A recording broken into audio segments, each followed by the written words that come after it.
لاکھوں عمر آئے گئے اس کے بعد، لیکن صرف اگر عمر کہو گے یا عمر فاروق کہو گے، کسی کا ذہن دوسرے عمر کی طرف نہیں جاتا، اسی رسول کے عمر کی طرف جاتا ہے۔ اپنے تو اپنے، غیروں نے بھی مثال تھی، غیروں نے بھی مثال تھی ہندوستان کی۔ یہاں پر گاندھی جی کو آپ کون نہیں جانتا؟ نہیں جانو گے تو وٹامن یم بھی نہیں رکھ سکتے۔ گاندھی جی نے خود اپنے تحریر میں لکھا ہے، موجود ہے یہ بات، انہوں نے لکھا ہے کہ مجھے معلوم نہیں کہ ہمارے مذہب کی جو شخصیات ہیں وہ حقیقت میں تھی بھی کہ نہیں تھی، لیکن ہندوستان کی پارلیمنٹ اب قائم ہوگی تو جو بھی سنبھالے گا میں اس کو 2 نام دے سکتا ہوں کہ ان کی طرح سنبھالو، ایک ابو بکر، دوسرے عمر کا۔ کہا کہ یہ 2 نام خالی خیالی نہیں ہیں، فیلڈ پر تھے اور کر کے دکھایا۔ گاندھی جی پڑھے لکھے آدمی تھے اور ہسٹری کے وہ شوقین بھی رہے، جس کی وجہ سے تاریخ میں اس طرح کی دلچسپی تھی۔ ان شخصیات کا حوالہ کیوں دیا؟ کچھ لوگوں نے پوچھا بھی، کہا کہ نظام خلافت، نظام حکومت سنبھالنے کا مطلب یہ نہیں ہے کہ کرسی پر بیٹھے اور کسی قلعے کی فصیل پر چڑھ کر کے صرف چلائے، یہ نظام حکومت سنبھالنے کا مطلب نہیں ہے۔ نظام حکومت سنبھالنا اگر چاہتے ہو، تمہیں اگر کرسی پر بٹھایا گیا ہے تو دوسری سب سے بڑی تمہاری ذمہ داری کیا ہوتی ہے؟ وہ یہ 2 خلیفہ کی زندگی میں دیکھو۔ حضرت عمر کہتے ہیں میں ڈھونڈ کر کے غریبوں کی مدد کرنا چاہتا تھا، جو بے کس ہے، جو مجبور ہے۔ مجھے مدینے میں ایک بوڑھی ایسی ملی جس کا کوئی نہیں تھا، وہ غریب بھی تھی، لاچار تھی۔ حضرت عمر کہتے ہیں میں نے سوچا اس بوڑھی کی خدمت کروں گا اس کے گھر میں جا کر کے، لیکن کسی کو پتہ نہ چلے۔ حضرت عمر کہتے ہیں میں صبح جب گیا اس کے گھر پر، اس کے گھر کا کچرا پورا صاف تھا، برتن دھوئے ہوئے تھے، اس کا بستر جھاڑا ہوا، لیکن وہ عورت اپنے بستر سے اٹھنے کے بھی قابل نہیں تھی، بوڑھی عورت تھی۔ حضرت عمر کہتے ہیں دوسرے دن میں گیا، پھر صاف ستھرا تھا، یہ بوڑھی عورت کیسے کام کر جاتی ہے اپنے گھر کے؟ تیسرے دن وہ کہتے ہیں میں فجر کی نماز سے پہلے چھپ کر دیکھنا چاہتا تھا یہ عورت اپنے ہاتھوں سے کیسے گھر کی صفائی کرتی، لیکن وہ کہتے ہیں میں چونک گیا۔ دروازے پر ایک کوئی شخص آیا، کمبل اوڑے ہوئے، جلدی جلدی جھاڑو جھاڑ رہا ہے، برتن مانج رہا ہے، بستر سلیقے سے لگا رہا ہے۔ اذان ہوئی اور فوراً باہر نکلا۔ حضرت عمر کہتے ہیں میں اس پر اسرار خادم کو دیکھنے کے لیے آگے بڑھا، کمبل اٹھایا تو وہ صدیق اکبر تھے، خلیفۃ المسلمین، وقت کا خلیفہ۔ اسی لیے تو غیروں نے متاثر ہو کر کے کہا دن میں اگر وہ نظام خلافت سنبھالتے تھے تو رات کو اپنی رعایا کی خبر گیری بھی کرتے تھے، رات کو اپنی رعایا کی خبر گیری کرتے تھے۔ یہی حال سیدنا عمر ابن خطاب کا ہے۔ حضرت عمر رضی اللہ تعالیٰ عنہ گشت کرتے تھے مدینے کی گلیوں میں۔ ایک بار تو ایسا ہوا کہ ملک شام سے واپس آ رہے تھے، حضرت عمر ایک گھر کے پاس رک گئے، اس گھر کی عورت جانتی نہیں تھی۔ حضرت عمر اس طرح سے اجنبی لوگوں کو پوچھتے بھی رہتے تھے۔ یہ فوٹو میڈیا اور سوشل میڈیا کا دور بھی نہیں تھا کہ ہر بادشاہ کا روزانہ فوٹو چھپنا لازم ہو، نہیں جانتے تھے، بہت سارے لوگ چہرے سے بھی نہیں واقف ہوتے تھے۔ حضرت عمر وہاں رک گئے، اس خاتون سے پوچھا خلیفۃ المسلمین عمر ابن خطاب کے بارے میں جانتی ہو؟ وہ کہتی ہاں جانتی ہوں، بہت اچھا آدمی، لیکن میری اس کو خبر نہیں، میری اس کو خبر نہیں۔ کہا کیوں؟ کہا مجھ تک اس کا غلہ پہنچا نہیں ہے، میرے گھر میں بھی فاقہ ہے۔ حضرت عمر نے کہا عمر امیر المومنین وہ مدینے میں رہتا ہے، تیرے تک خبر کیسے پہنچے گی؟ اتنی دور تو رہتی ہے ملک شام کے راستے میں۔ اس بوڑھی عورت نے کہا اگر اس کو یہاں تک کی خبر نہیں پہنچ سکتی تو اسے خلیفہ بھی نہیں بننا چاہیے۔ اگر اتنے دور کی کسی غریب کی خبر اس کو نہیں پہنچتی تو اسے خلیفہ بھی نہیں ہونا چاہیے۔ حضرت عمر اس رات اتنا روئے کہ ان کی داڑھی بھیگ گئی۔ سچ کہا اس خاتون نے، گئے بازار سے سامان خرید کر اپنے کندھے پر اٹھا لائے اور اس عورت کے گھر پہنچایا۔ ایک گھر مدینے کا ایسا بھی آپ نے دیکھا جہاں رات کو عورت اپنے بچوں کو تھپک کر سلاتی تھی اور ہانڈی میں کچھ جل رہا ہوتا تھا، آگ لگی ہے، ہانڈی میں پکنے کی آواز آتی۔ حضرت عمر دیکھ رہے تھے، آواز سن رہے تھے، بچوں کو ماں کہہ رہے سو جاؤ سو جاؤ، بچے کہہ رہے ماں تو روزانہ یہی بول کے سلاتی ہے، 2 دن سے پک رہا ہے، کب پکتا ہے، ہم رات کو بھوکے سو جاتے ہیں۔ حضرت عمر دستک دیتے ہیں، اس گھر والی سے پوچھتے ہیں کیا معاملہ ہے؟ کہا گھر میں کچھ بھی نہیں۔ پھر یہ ہانڈی میں کیا ہے؟ کہا پانی اور پتھر رکھی ہوں بچوں کو بہلانے کے لیے کہ اسی آس میں سو جائیں گے۔ حضرت عمر رضی اللہ تعالیٰ عنہ فرماتے ہیں مجھے اس کی خبر نہیں ہوئی، بیت المال میں گئے، پورا تھیلا اٹھایا آٹم کا، اناج کا، اپنے کندھے پر لے کر نکلی۔ ان کے غلام نے کہا یہ ہمیں دے دیں، ہم لے کر چلتے ہیں۔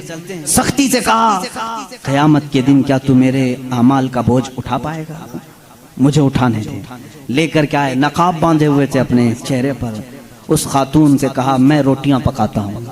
گھر میں داخل ہو کر آٹا گوندھا، روٹیاں پکائی، بچوں کو جگایا، ان کا منہ دھویا اور روٹیاں انہیں پروسنے لگے۔ وہ خاتون کی آنکھوں میں آنسو آ گئے۔ کہا تجھ جیسا فرشتہ اللہ نے اتارا ہے، میرے گھر کئی دنوں کے بعد غذا آئی ہے۔ اس خاتون سے حضرت عمر نے پوچھا عمر کے بارے میں تمہارا کیا خیال ہے؟ عمر کے بارے میں تمہارا کیا خیال ہے؟ وہ کہتی ہے بہت نیک ہے، خلیفہ رسول ہے، لیکن کیا کروں، مجھ جیسی غریب کی فریاد شاید اس تک نہیں پہنچی۔ اگر میرے بچے بھوکے مر گئے تو میں قیامت کے دن یہ شکایت ضرور کروں گی۔ حضرت عمر ہچکیاں لگ گئیں، زور سے ہچکیاں آ گئیں حضرت عمر کو۔ وہ خاتون کہنے لگی میرے بھائی تجھے کیوں اس بات کا خوف ہے؟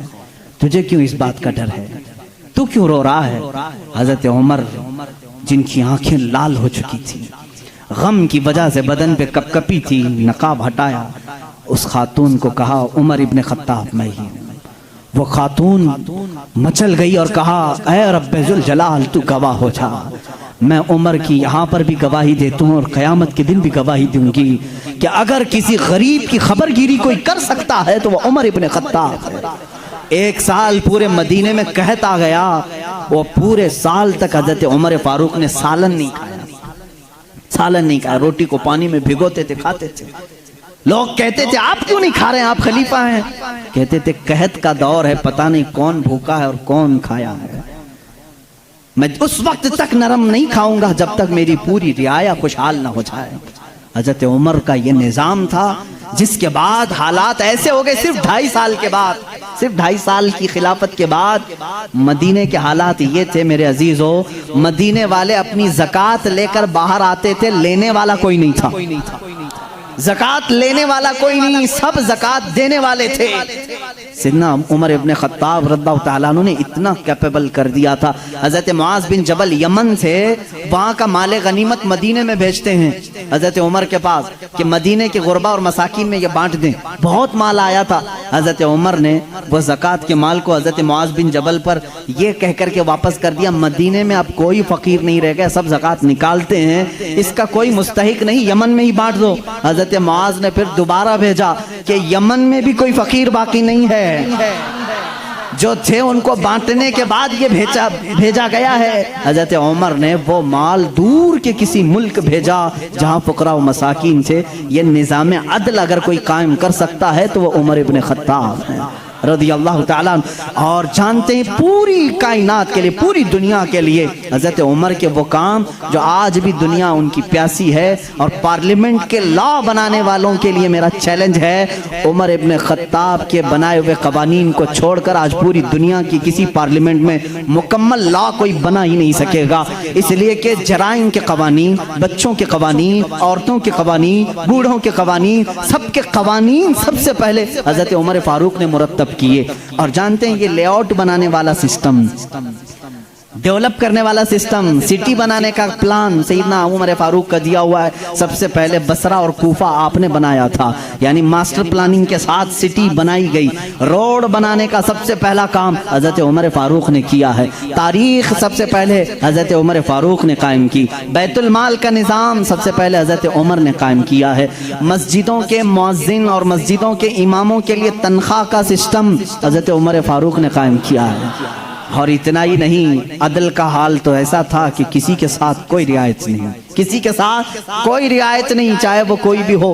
مصر کے گورنر کے بارے میں لوگوں نے صرف اتنا کہا کہ ان کے ہاں بہت قیمتی گھوڑا ہے، بہت پیسوں کا گھوڑا ہے اور ان کا لباس بہت مہنگا ہے، یہ گورنر ہیں۔ حضرت عمر کے پاس یہ شکایت آئی، ان کو بلایا اور بلا کر کے کہا تو رعایا کے ساتھ کیا کرنے کے لیے تجھے بھیجا گیا؟ وہاں کے پیسوں سے تو نے قیمتی گھوڑا خریدا، قیمتی لباس پہنا۔ وہ ان کی گورنری کو معزول کر کے 100 بکریاں خرید کر کے ان کو دیا کہ اب زندگی بھر یہ بکریاں تو چرائے گا۔ بکریاں چرانے پر گورنر کو رکھ دیا۔ یہ ان کے معاملات میں پھر کوئی کچھ نہیں کہہ سکتا تھا. بڑے بڑے صحابہ, حضرت سعد ابن ابی وقاص کو معزول کر دیا تھا. خالد بن ولید رضی اللہ تعالیٰ عنہ, جن کو سیف اللہ کہا جاتا ہے, جس جہاد میں بھی وہ جاتے تھے فتح ہونا لازمی ہو جاتا تھا. یہ تو سب کو معلوم ہے. حضرت خالد بن ولید اپنی زندگی میں اتنی جنگیں کی ہیں, کوئی جنگ میں شکست نہیں ہوئی. ان کا یہ فخر تھا, جب جہالت میں تھے نا, اسلام نہیں لائے تھے, وہ جنگ احد کے سپہ سالار بن کے آئے تھے, اس میں بھی ان کو ہی فتح ملی تھی. کہتے کفر کی حالت میں بھی اللہ نے فتح ہی دی تھی, اسلام میں آئے تب بھی اللہ نے فتح ہی لکھی تھی. حضرت خالد بن ولید ایک ایسے جرنیل کا نام ہے جس کا نام قیامت تک قائم رہے گا, لیکن حضرت عمر فاروق رضی اللہ تعالیٰ عنہ نے سپہ سالاری سے ان کو معزول کر دیا. سسپینڈ کرنا معمولی بات نہیں, لیکن حضرت عمر کیوں کرتے تھے جانتے ہیں؟ بعض لوگ اس کو نکتہ چینی کرتے ہیں, حضرت عمر اس کو ہٹائے اس کو ہٹائے. حضرت عمر فاروق رضی اللہ تعالیٰ عنہ کے پاس کچھ لوگ سفارش لے کر کے آئے, خالد بن ولید کے بغیر جہاد کا میدان کیسے ہوگا؟ ان کو آپ نے معزول کیا. کام معزول کیا ہوں, لیکن سپاہی بن کر کے وہ جائیں گے, سپاہی بن کر کے جائیں گے, سپہ سالار کوئی اور ہوگا.